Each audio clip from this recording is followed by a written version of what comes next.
Je vais en clarifier plusieurs. Je vais clarifier capacité, compétences que je range d'un côté. Ouais. Je vais mettre les talents ici au milieu. Je vais mettre les aptitudes ici et les dons un peu plus loin. Les capacités, les compétences, ce sont des choses que vous allez apprendre.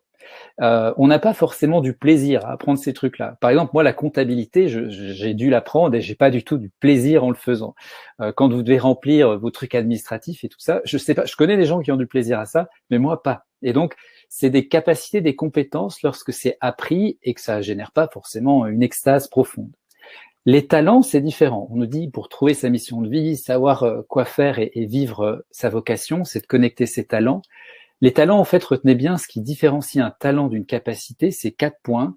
Premièrement, il est inné, donc on l'apprend pas. C'est un truc qui est inné. Comme c'est inné, c'est facilement reproductible.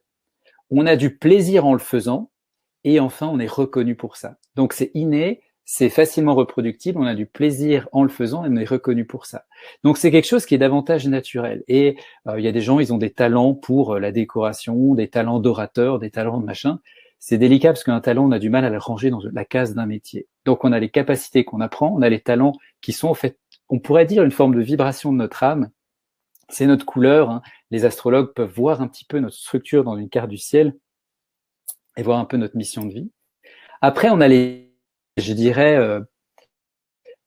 extrasensoriels et on a les dons. Donc là, on arrive un peu dans tout ce rapport aussi à l'invisible. Les aptitudes, c'est les bénéfices d'un travail. En fait, on parle dans les Yoga Sutras, il y a un terme que j'aime beaucoup en sanskrit, on parle des siddhis. Les siddhis, ce sont les pouvoirs qui se développent quand on travaille son énergie. Et les Yoga Sutras nous disent bien attention à ces siddhis parce qu'ils peuvent être tout aussi illusoires. Ce n'est qu'un support pour aller plus loin dans sa quête spirituelle, en tout cas le fait de vivre en joie et le bonheur. Et en fait, les aptitudes, c'est aussi des choses qui s'apprennent, mais au niveau extrasensoriel. Et on dit aujourd'hui, il y a plein de livres qui vous proposent d'apprendre la médiumnité, la voyance ou ces trucs-là. Il y a une dimension, à mon sens, qui est un peu marketing dans tout ça. Donc, faut être à l'écoute un peu de comment ça résonne chez vous. Une aptitude, selon ma croyance, on va être limité à un moment donné. Parce que de la même façon que vos talents sont le rayonnement de votre âme, et ben, si vos talents sont dans cette direction, et ben, si la clairvoyance est ici, ben, vous allez pouvoir un peu tirer vers là. Donc, grandir, être intéressé par ça, essayer d'apprendre, mais à un moment donné, vous allez être limité parce que ça n'a rien à faire dans votre mission d'âme, votre mission de vie.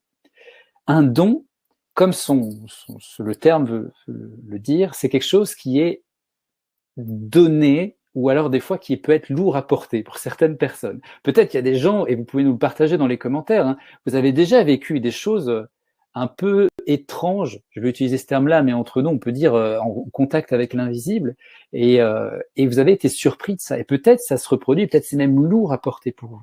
En fait, un don, c'est Patricia Daré qui en parle assez bien. Elle a écrit plusieurs bouquins là-dessus. Et le don, c'est quelque chose qui est où le porteur du don va avoir une mission avec ça. Donc c'est très proche des talents.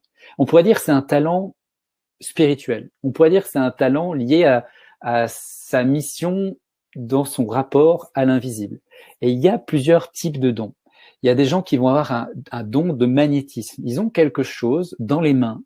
Ils ont vraiment des facultés d'arrêter le feu. On parle de coupeur de feu. Donc, dès qu'il y a des réactions de brûlure, ben, en fait, ils ont un truc dans leur magnétisme, dans leur énergie, qui fait qu'ils arrivent à soigner par apposition des mains.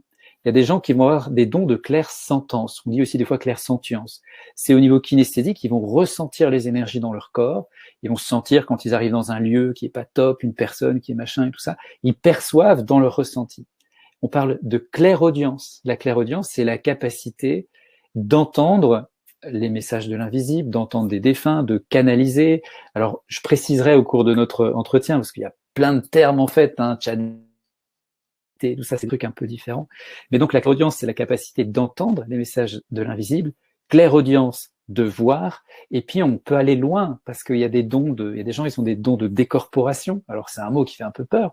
Mais Anne Givaudan et Daniel Meroy, je ne sais pas si vous connaissez leur travail, mais ils ont écrit une bonne partie de leur ouvrage grâce à ce voyage astral. En fait, le fait qu'on quitte son corps physique, que la conscience reste éveillée, on s'endort pas, toutes les nuits on le vit mais on s'en souvient pas, eh bien il y a des gens qui arrivent à le vivre consciemment.